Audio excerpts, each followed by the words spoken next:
Shikues të nderuar, mirëmbrëma. Edicionin e filloi me informacionin e fundit. Një 48 vjeçar ka humbur jetën pas lëndimeve në vendin e punës në një kompani në zonën industriale në Shtime. Këtë e ka bërë të ditur për ATK-n zëdhënësi i policisë për rajonin e Ferizajt, Kanun Veseli. Policia ka pranuar informatën rreth orës 20:45 për një punëtor të lënduar gjatë punës.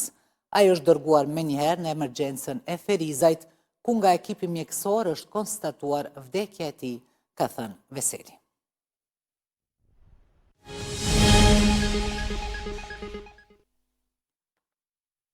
Emisari Evropian për dialogun Kosovë-Serbi Peter Sorensen po qëndron në Prishtinë, siç njofton korrespondenti i RTK-s në Bruksel, ai pritet të takohet me kryeministrin Albin Kurti.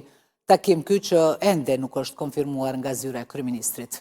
Burime nga Brukseli thonë se po punohet intenzivisht për nisjen e një rrethi të ri të dialogut në nivel të krerëve të shtetit.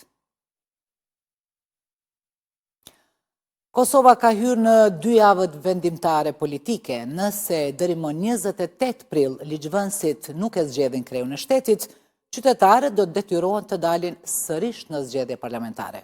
Partitë politike nuk po shfaqin parafrim qëndrimësh që mund të çojnë në një marrëveshje. Kryeministri Kurti theksoi se përpjekjet po vazhdojnë dhe se ka komunikim me partitë opozitare, ndërsa krye diplomati Konjufca vlerëson se zgjedhja e presidentit varet nga vullneti i opozitës. Ndonse afatet kushtetuese për çështjen e kreut të shtetit po rrjedhin, nuk ka konfirmim për parafrim qëndrimesh mes partive parlamentare. Jemi në komunikim me kryetarët e partive opozitare, kur ka rezultate, atëherë ju njoftoni. E zgjedhja e presidentit sipas ministrit të jashtëm Glau Konjufca varet nga vullneti i opozitës për të shmangur zgjedhjet. Konjufca, i cili është edhe kandidat zyrtar i vetëvendosjes për president, nënvizoi se do të tërhiqet sapo partitë opozitare të bëjnë një propozim për president. Në momentin që opozita e çet një kandidat të përbashkët, unë menjëherë do ta bëja këtë punë. Gjëja e parë që do ta bëja. Sepse nuk e themi shumë më rëndësishme është që Kosova ta ketë presidentin, e vetë se sa që ai ta ketë emrin Glau Konjufca. Shumë më rëndësishme është që ta kemi një president. Kjo është e para. Pastaj për emrin mund të pajtohemi, mund ta gjejmë një konsenzus mes subjekteve politike. Kryediplomati nënvizoi se 2 subjektet politike opozitare nuk kanë pasur vullnet për propozimin e ndonjë emri konkret për president. LDK-ja ma ka lënë për shtypjen që do të takohej, jo veç edhe një herë nëse ka nevojë, po më shumë se një herë, dhe ta gjejmë një zgjidhje për presidentin natyrisht. LDK-ja duhet ta kuptojë që problemi është te ajo, te forma se si e ka propozuar presidentin, që ne të pajtohemi si mbylltazi me atë president. Mendoj që nuk është e ndershme dhe nuk i kontribon zgjidhjes një ide e tillë. Ndryshimi i qasjes së opozitës sipas kryediplomatit Konjufca është vërejtur pasi vetëvendosja nuk e kandidoi Vjosa Osmanin për një mandat të dytë. Sipas tij, partitë opozitare kanë llogaritur se përfshirja e Osmanit në skenën politike do të ndikonte në uljen e përqindjes së vetëvendosjes. Megjithatë, Konjufca theksoi se nëse vullneti i opozitës është ta çojnë vendin në zgjedhje, gatishmëria nuk mungon.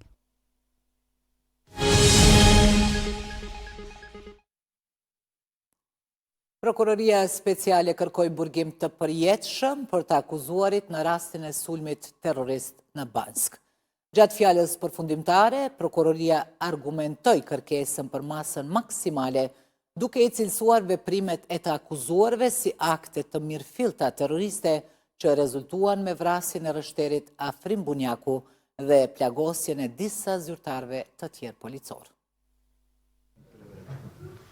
Prokurori special Naim Abazi kërkoi burgim të përjetshëm për të akuzuarit për sulmin terrorist në Banjsk, gjatë fjalës përfundimtare në gjykat. Ai vlerësoi veprimet e të akuzuarve si akte të mirëfillta terroriste që rezultuan me vrasjen e rreshterit Afrim Bunjaku dhe plagosjen e disa zyrtarëve të tjerë policor. Duke marrë parasysh natyrën terroriste të veprës, pasojën fatale të shkaktuar, rrezikshmërinë e lartë shoqërore të operacionit, organizimin paramilitar të strukturuar, cënimin e drejt drejt të rendit kushtetues dhe mungesën e rrethanave lehtësuese relevante, prokuroria vlerëson se dënimi i vetëm proporcional dhe në përputhje me peshën e veprës penale është burgimi i përjetshëm.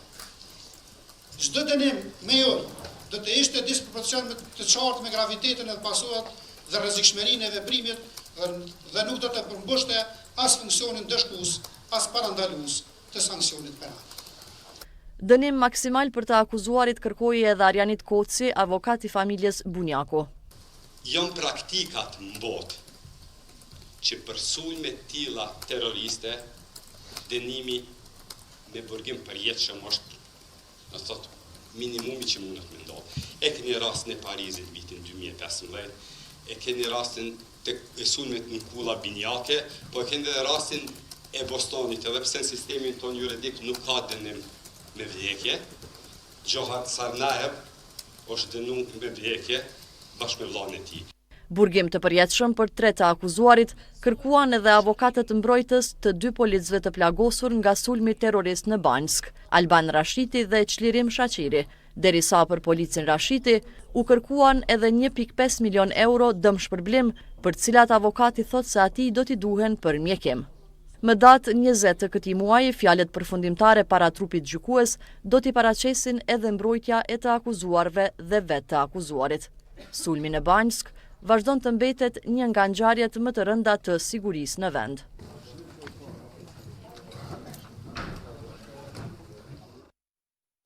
Në një epokë kur mjedisi informativ po bëhet gjithnjë më rëndësishëm për stabilitetin demokratik, Kosova mbetet shënjestër e dezinformatave që kryesisht vijnë nga Serbia dhe Rusia. Në këtë luftë për të vërtetën që zhvillohet në hapësirën digjitale, ndërhyrjet nuk janë më sporadike, por pjesë e një strategjie të organizuar për ta destabilizuar demokracinë dhe ndikuar në perceptimin publik brenda dhe jashtë vendit. Kosova vazhdon të përballet me fushat dezinformimi, kryesisht nga Rusia dhe Serbia, të cilat synojnë të cenojnë shtetësinë, të keq interpretojnë realitetin dhe të ndikojnë në perceptimin vendor dhe ndërkombëtar. Këtë theksoi kryet diplomati Glauko Konjufca në konferencën Demokracitë rezistente në epokën e informacionit, duke nënvizuar se mjedisi informativ po bëhet gjithnjë më i rëndësishëm për stabilitetin demokratik. Dezinformimi dhe ndikimi në informacion nuk janë më sfida margjinale. Ato janë përpjekje të qëllimshme, shpesh të organizuara dhe të mbështetura me synim dobësimin e besimit në institucione, çorientimin e debatit publik dhe krijimin e pasigurisë në shoqëri. Ne vazhdojmë të përballemi me fushata dezinformimit që vijnë kryesisht nga Rusia dhe Serbia, të cilat synojnë të cenojnë shtetësinë, të keq interpretojnë realitetin dhe të ndikojnë në perceptimin vendor dhe ndërkombëtar. Në këtë kontekst, ambasadorja Finlandës në vendin ton, Eva Mari Laksonen, shtroi nevojën për luftim të dezinformatave. Kosova qëndron para një momenti shumë të rëndësishëm si një demokraci e re dhe dinamike, e cila përballet me sfida në hapësirën informative, si dezinformimi, polarizimi dhe ndërhyrjet e huaja. Lufta në Ukrainë ka treguar sa të vështira janë këto sfida. Megjithatë, Kosova ka dhe pika të forta. Ajo ka një nga populatat më të reja në Evropë që përbën një potencial të madh.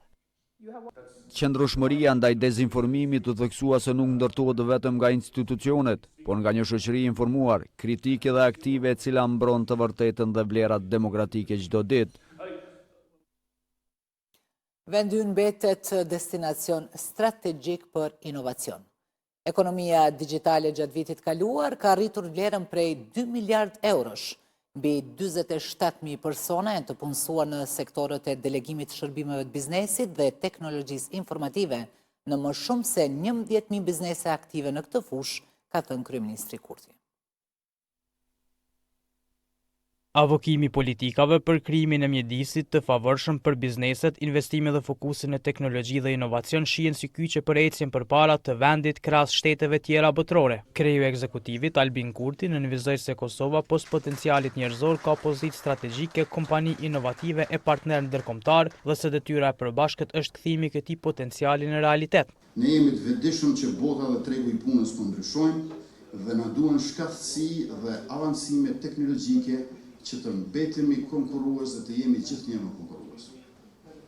Prandaj kemi parapar iniciimin e projekteve dhe krijimin e celuleve të inovacionit brenda sektorit publik për testuar e pilotuar teknologji të reja sikurse inteligjenca artificiale. Suedia ka qenë partnere për një kohë të gjatë në zhvillimin e Kosovës dhe bashkëpunimi ynë bazohet në një vizion të përbashkët, mbështetje të një konkurrueshmërie për bizneset dhe posaçërisht për të rinj. Ditë të sotme nuk mund të imagjinohet asnjë progres apo një zhvillim pa ndikimin drejt për drejt inovacionit, teknologjisë dhe zhvillimit të ndërmarrësisë. Në Kosovë kemi talentin, kemi energjinë, kemi kompanitë anëtare që çdo ditë provojnë që Kosova mund të konkurrojë në të gjithë vendin dhe më gjerë. Duke marrë përbas potencialin dhe hovin e zhvillimit, u nënvizua domosdoshmëria e tërheqjes së kompanive ndërkombëtare për një cilësi besueshmëri e bashkëpunim afatgjat në zhvillimin e teknologjisë. Me vite të tëra, qytetarët janë ankuar për ndërprerje të energjisë elektrike, tarifa të shtrenjta e po ashtu tarifim të pasakt. Të gjitha këto pritet adresohen në projektligjin për energjinë elektrike, i cili tani ka marrë dritën e gjelbër në qeverinë e Kosovës. Sipas ekzekutivit, ky projektligj synon reformim të thellë në sektorin e energjisë elektrike në Kosovë. Pas miratimit të këtij projektligji në qeveri dhe në Komisionin për Ekonomi, pritet të procedohet për shqyrtim në kuvent.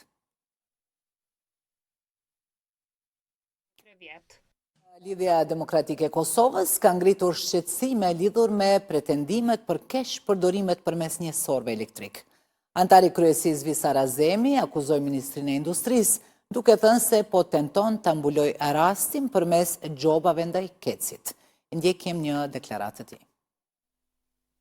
Ne kërkojmë urgjentisht nga Ministria e Industrisë, Ndërmarrësisë dhe Tregtisë që t'i vënë përgjegjësit kryesor paradrejtësisë mos të manipulojnë në opinionin publik se kinse po e gjobisin Kecin me këto shifrat të cilat e thashë më janë selektive, sepse po flasin për njësor të cilët në atë qenë kanë te kalu vlefshmërit e afateve, por edhe njësor të ri të cilët janë të instaluar qysh vonë dhe kanë devijime të kohës, realisht e kanë marrë gabimisht energjinë elektrike në periudha me të lirë dhe me të stajlë. Dhe këto po e kërkojmë.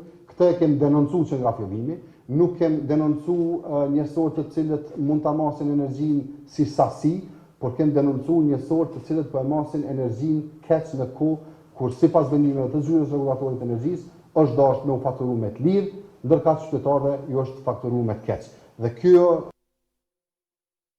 Kujdesi ekonomik që përfshin menaxhimin e përgjegjshëm të burimeve financiare, mirëqenien e punonjësve në kushte pa siguri ekonomike dhe shërbime cilësore ndaj klientit mbetet një objektiv institucional. Transformimi drejt një ekonomie gjithëpërfshirëse dhe qëndrueshme pritet krijojë mundësi të barabarta për të gjitha kategoritë. Kujdesi ekonomik mbetet një nga objektivat institucionale për të cilin po bëhen përpjekje për harmonizim me standardet ndërkombëtare duke respektuar njëkohësisht politikat sociale vendore. Puna e kujdesit nuk duhet të mbetet vetëm përgjegjësi e grave apo e familjes. Ajo duhet trajtohet si një përgjegjësi e përbashkët e ndarë ndërmjet familjes, shtetit, sektorit privat dhe shoqërisë në tërësi. Ne mbetemi të përkushtuar të mobilizojmë resurset tona njerëzore dhe financiare si ministri në funksion të ndërtimit dhe një sistemi të qëndrueshëm të gjithëpërfshirës për kujdesin. Përkushtimi i shoqërisë kosovare për mbështetjen e të moshuarve të vetmuar nuk është i panjohur, thot Zef Shala. Mosha e tretë është në një krizë të përgjithshme, mos ta quaj edhe mentale, por edhe humanitare, sepse vetmia është armiku më i madh i njeriut.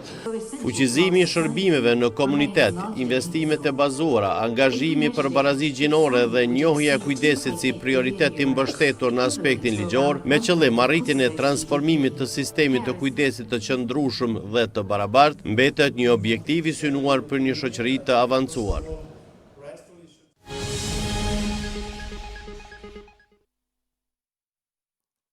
Policia në Shqipëri ka arrestuar 4 persona pas zjarrit që përfshiu dje një ndërtesë shumë katëshe banimi në Tiranë. Policia ka bërë të ditur se të arrestuarit janë administratori kompleksit pallateve, inxhinieri që kishte udhëhequr punimet për ndërtim, administratori i subjektit që ka bërë punimet për fasadën e pallatit dhe menaxheri e një dyqani në katën e parë të ndërtesës. Hetimet e para kanë treguar se dyshohet se në pjesën e pasme të dyqanit në rrethanat të paqarta nisi përhapja e zjarrit në një vend ku ishin grumbulluar mbeturina.